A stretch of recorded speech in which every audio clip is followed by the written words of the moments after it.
आप देख रहे हैं हमारे हरिहर भक्ति रस चैनल पर परम पूज्य श्री कृष्ण शास्त्री जी महाराज के श्रीमुख से श्रीमद् भागवत कथा की महिमा।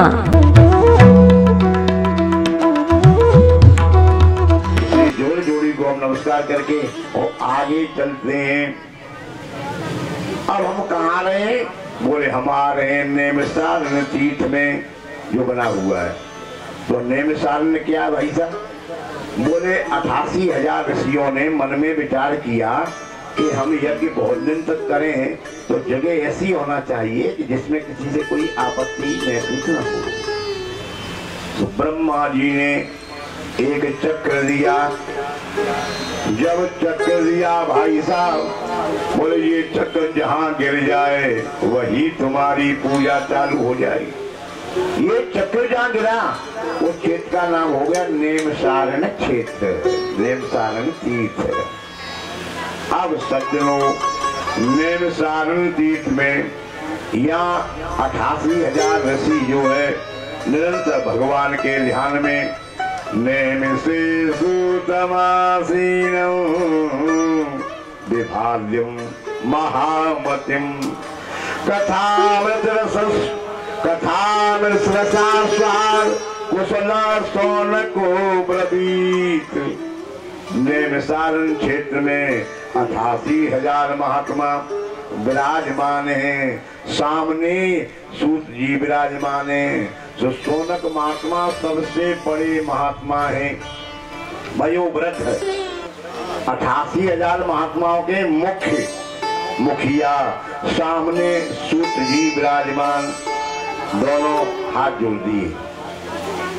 आज अच्छा समय है इसलिए गुरु जी को प्रणाम किया। और पहले हमें किसी से कुछ लेना है ना तो उसकी प्रशंसा प्रारंभ करें। तो सौनक जी कह रहे हैं अज्ञान ध्वांत विध्वंस कोटि सूर्य समप्रभ सूताख्यायि कथा सारम मम करण रसायनम।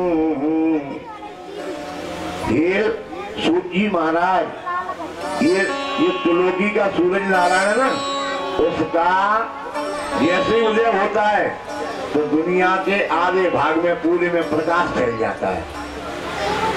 तो महाराज, दुनिया का एक सूरज दुनिया के अंधकार को मिटा देता है। तो आपका तो ज्ञान इतना करोड़ों सूर्यों से भी बढ़कर आपका ज्ञान है, जो हमारे अज्ञान रूपी अंधकार को सदा सदा के लिए समाप्त कर देता है। करोड़ों सूर्यों से भी बढ़कर है महाराज। हम आपके चरणों में निवेदन कर रहे हैं कि आप कृपा करें। सूताख्याय कथा सारं मम करण रसायनम। देखो, आप ऐसी कथा सुनाओ जो आपकी कथाओं का सार हो, मेरे कानों को प्रिय लगने वाली। और आखिरी में कह दिया रसायन, माने दवा का काम करे। जब मैं नाम लूं, उस नाम के लेने से मेरे अंदर इस तरह की दवा का प्रभाव हो जाए कि मैं आपके नाम को छोड़कर दूसरी जगह मेरा मन ही नहीं लगे, उसी में रम जाए, भजन में मिल जाए, आनंद में मिल जाए। हनुमंत विपत्ति प्रभु सोई, जब तब सुमिरन भजन न होई बाबा, जब तब सुमिरन भजन न होई। ऐसा आनंद मिल जाए कि केवल बस आपका भजन ही भजन चलता रहे। तो कहते भाई साहब और तो कुछ नहीं पूछ रहे, मैं पूछ। बोले महाराज देखो, कथा सुनते हैं, जिंदगी भर सुनते रहते हैं, रेडियो में सुन रहे हैं, टीवी में सुन रहे हैं, दिन भर भजन कर रहे हैं, मतलब सब करते करते पट गए, पर ना भक्ति आई, न ज्ञान आया और न कभी वैराग्य हुआ। आपने देखा होगा, कभी कभी हमको साधु बनने की बड़ी इच्छा होती है, घर में झगड़ा हो गया तो घर का मुखिया कहता है कि हम ही तो कमाई करें, हम ही सबको लाभें, और हम ही को लोग डांटते हैं। खबरदार, होशियार, आज हम बाबा हो जाएंगे। भागवत के श्रवण मात्र से। और कहते हैं देखो भाई साहब, ये कथा एक जन्म से नहीं मिलती है, 2 जन्म से नहीं, 3 जन्म से नहीं, 100 जन्म से नहीं। क्या लिखा भागवत में? जन्मांतरे भवेत् पुण्यम श्री जन्मांतरे भवत् पुण्यम तदा भागवतम लभेत्। कहते हैं जीवों के कई जन्मों के जब पुण्य उदय होते हैं तो श्रीमद् भागवत कथा का हमको रसपान होता है। और ये भागवत कथा कितनी महान है आपको मालूम है? ये भी जानिए आप। परीक्षित को भगवान सुखदेव जी कथा सुना रहे थे तो बीच में एक आपत्ति आ गई।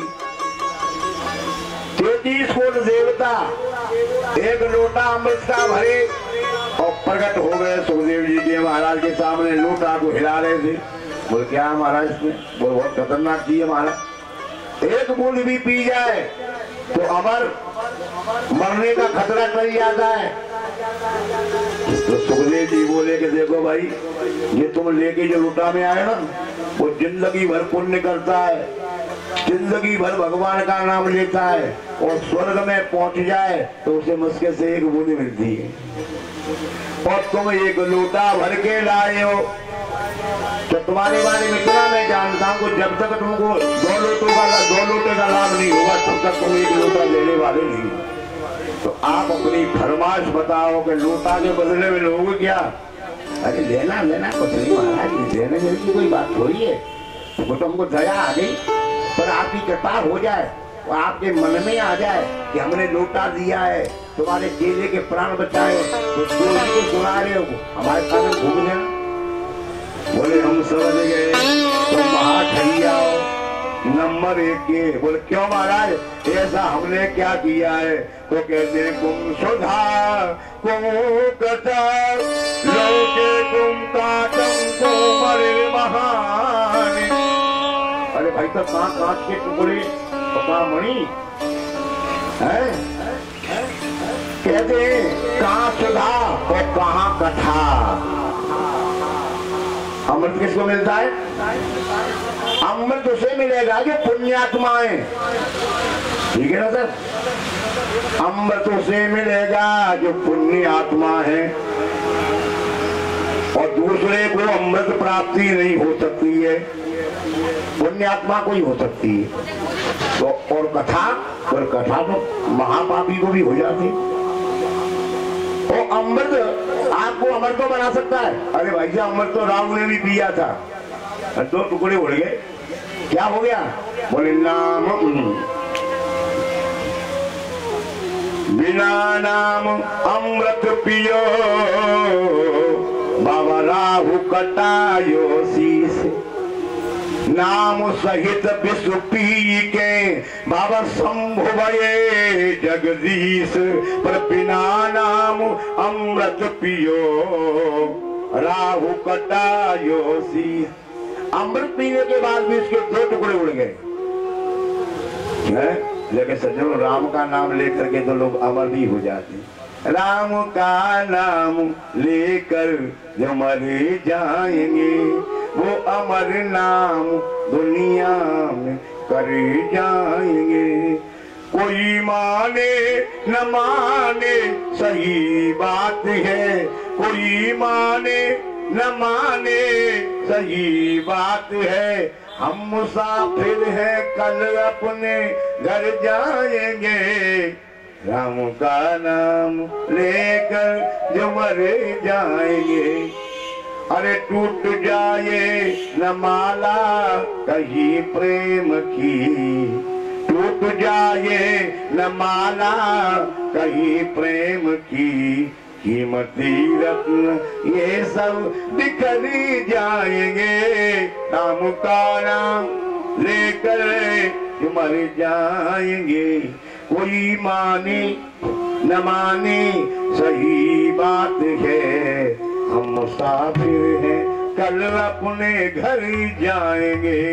राम का नाम लेकर जो मर जाएंगे। कहते हैं कि कहाँ ये आपका अमृत और कहाँ भगवान की कथा अमृत। तो इनमें अंतर है। कथामृत पुण्य आत्मा को, पापी आत्मा को ही मिल जाती है, अमृत केवल आपको पुण्य आत्मा को मिलेगा है। और ये दीर्घ जीवी है तो ये दिव्य जीवी है, ये दोनों आनंद प्रदान करने वाली है। दोनों का हम जब तुलना करते हैं तो कथा हर चीज में अमृत से आगे निकल पड़ी महाराज। अदला बदली नहीं हो सकती है। कांच के टुकड़े के बले आपको मोहर कंचन मणि कौन दे सकता है। और अगर आप भाव सहित आते तो कथा में आपको भी बता देता। लेकिन तुम व्यापार करने आए हो, तुम जब घर से चले तो तुम अदला बदली कर रहे थे। लोग लेके आए कि अमृत हमसे ले लो, कथा हमको सुना दो, इसलिए आपको नहीं सुना सकते। अगर तुम्हारे भाव का भूखा हूं मैं और भाव ही बस सार है, और भाव से मुझको भजो तो भाव से बेड़ा पार है। अगर भाव से कथा सुनने तुम आते तो मैं आपको जरूर सुना देता, लेकिन आप व्यापार की दृष्टि से आए तो कहते हैं ये शिकायत ब्रह्मा जी को कर दी। देवताओं ने जाके महाराज हमारे से बड़ा घोर अन्याय हुआ, हम सूरत के आदमी और हम हमारा अपमान किया, हमको भगा दिया और कथा सुनाई नहीं, हम अमृत का कल ऐसा क्या हुआ। बोलो रुक जाओ, अब तुम्हारी बात में सुनेंगे। भागवत में चक्कर क्या जाए तो देखे पहले तो एक तराजू लाए, सारे ग्रंथ एक पलड़े में और भागवत भगवान एक पलड़े में। तो भागवत भगवान का पलड़ा सबसे भारी हो गया। बोले भाई साहब अपने अपने घर को जाओ। क्यों? बोले ना सब गड़बड़ हो गया, मैंने जितने भी 7 से 1 रंग लगा दिए, सबका फैसला उड़ा दिया सर। ये आपको मिलने वाली चीज नहीं है, ये कम मिलेगी महाराज। और ये सकृष्ण मनः कृष्ण परार विंदयो निर्विशेषम। अगर तुम रागों से निर्वृत्त हो जाओगे, उसके ध्यान में मगन हो जाओगे तो ये आपको रस प्राप्त हो जाएगा। क्योंकि जो निर्विकार है, निरीह है, निष्काम है, ये गाने वाला कौन है? दिगंबर है, जिसे कपड़े की भी जरूरत नहीं। इसलिए आप उस भाव से सुनेंगे तो आपकी प्राप्ति हो जाएगी। ब्रह्मा जी भी मेरे भगवत रूपम शास्त्रम भागवतम कलऊ घोषणा कर दी कि भागवत से बड़ा कोई ग्रंथ नहीं। तो कह रहे महाराज एक बात बताओ, ये सप्ताह की परंपरा कहां से चली? ये 7 दिन में ये कथा क्यों सुनाई जाती है? और महाराज एक बात और बताओ कि नारद जी तो एक जगह ठहरते नहीं है, ये नारद जी कैसे ठहर गया? 7 दिन कथा कैसे हो गई और ये कहाँ मिल गए दोनों? ये समझ में हमारी बात नहीं आ रही, पूरी बात समझाओ कि नारद जी कैसे मिले, नारद जी ठहरे कैसे, फिर ये कथा 7 दिन में कैसे कही जाती है? बोले महाराज तो इसके लिए तुम चलते हैं बद्रीनाथ, तुम भी चलो हमारे संग। माँ क्या हो रहा है?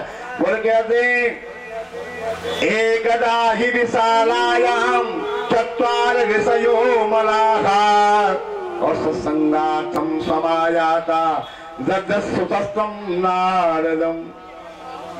अब ध्यान करना, महात्मा लोग सोचते हैं कि कोई सत्संग करने वाला मिल जाए हैं, और बियर वाले पीने वाला सोचता है कि कोई संग में पैग बनाने वाला मिल जाए, और ज्वारी सोचता है कि कोई ताश फेंकने वाला मिल जाए। अपना अपना जोड़ीदार देखता है।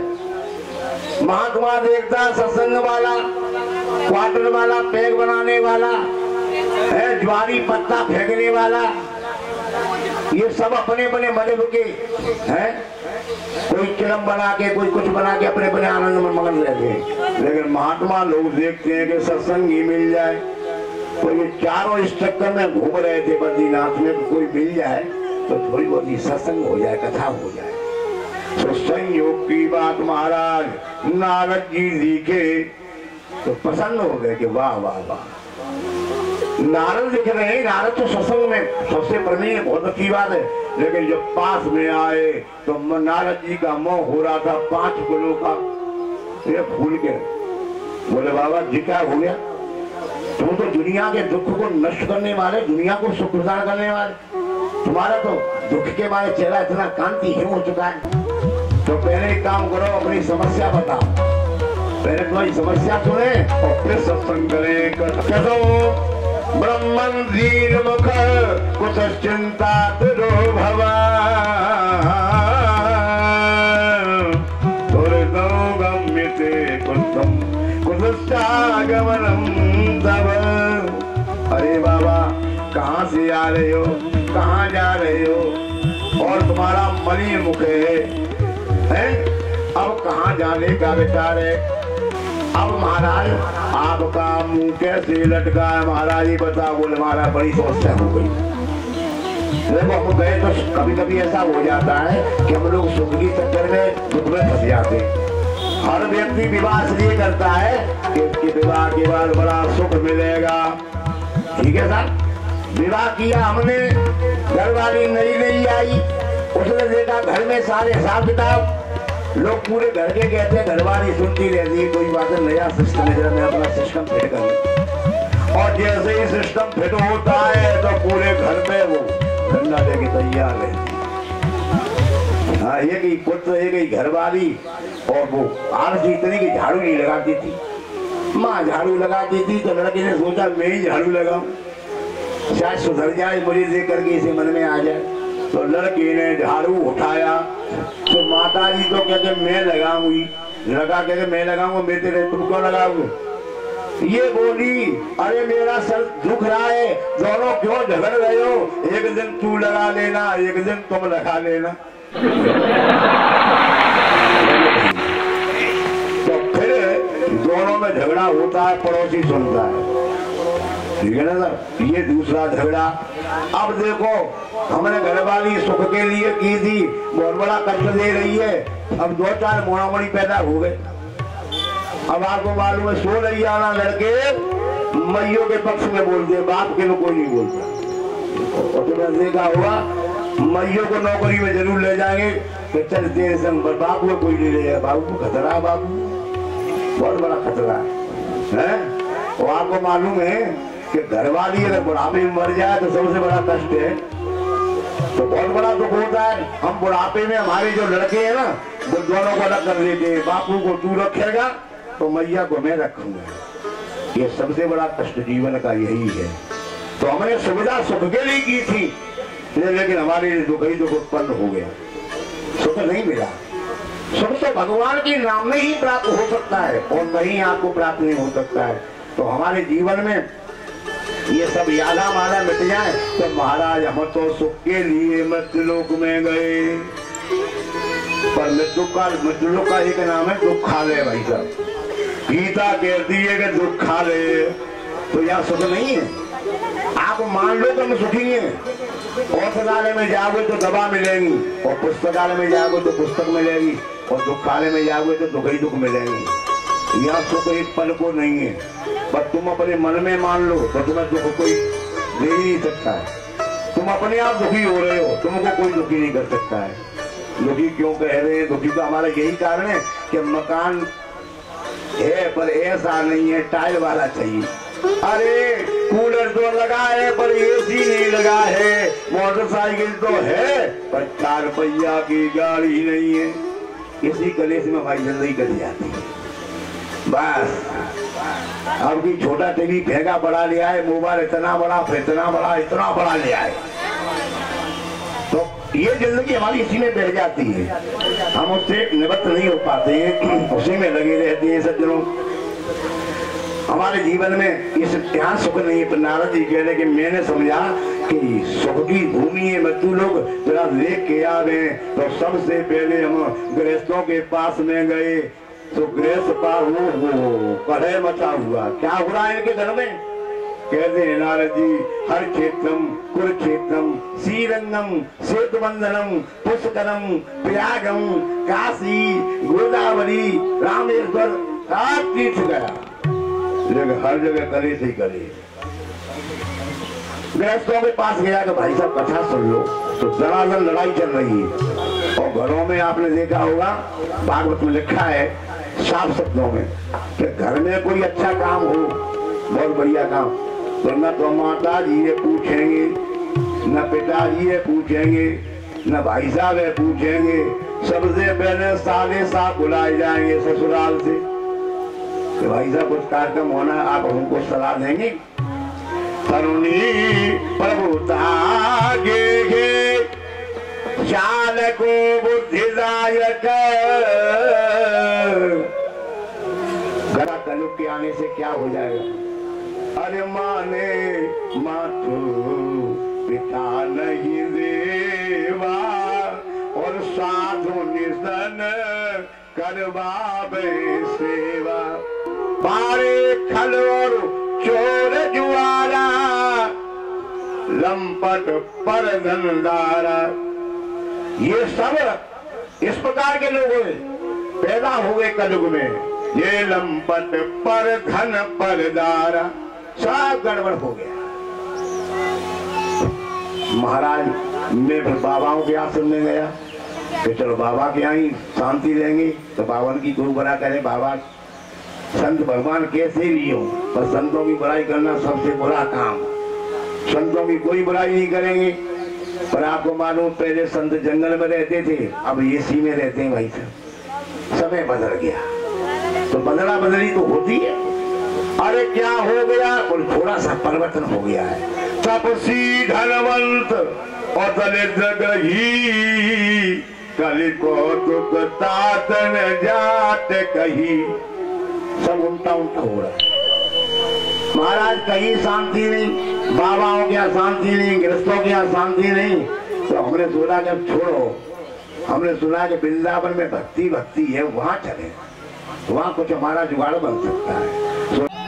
ऐसी ही भक्तिबद्ध वीडियो देखने के लिए हमारे चैनल हरिहर भक्ति रस को कर दीजिए सब्सक्राइब। ऐसी ही वीडियो लेकर फिर हाजिर होंगी, तब तक बने रहिए हमारे साथ। जय श्री राधे, जय श्री कृष्ण।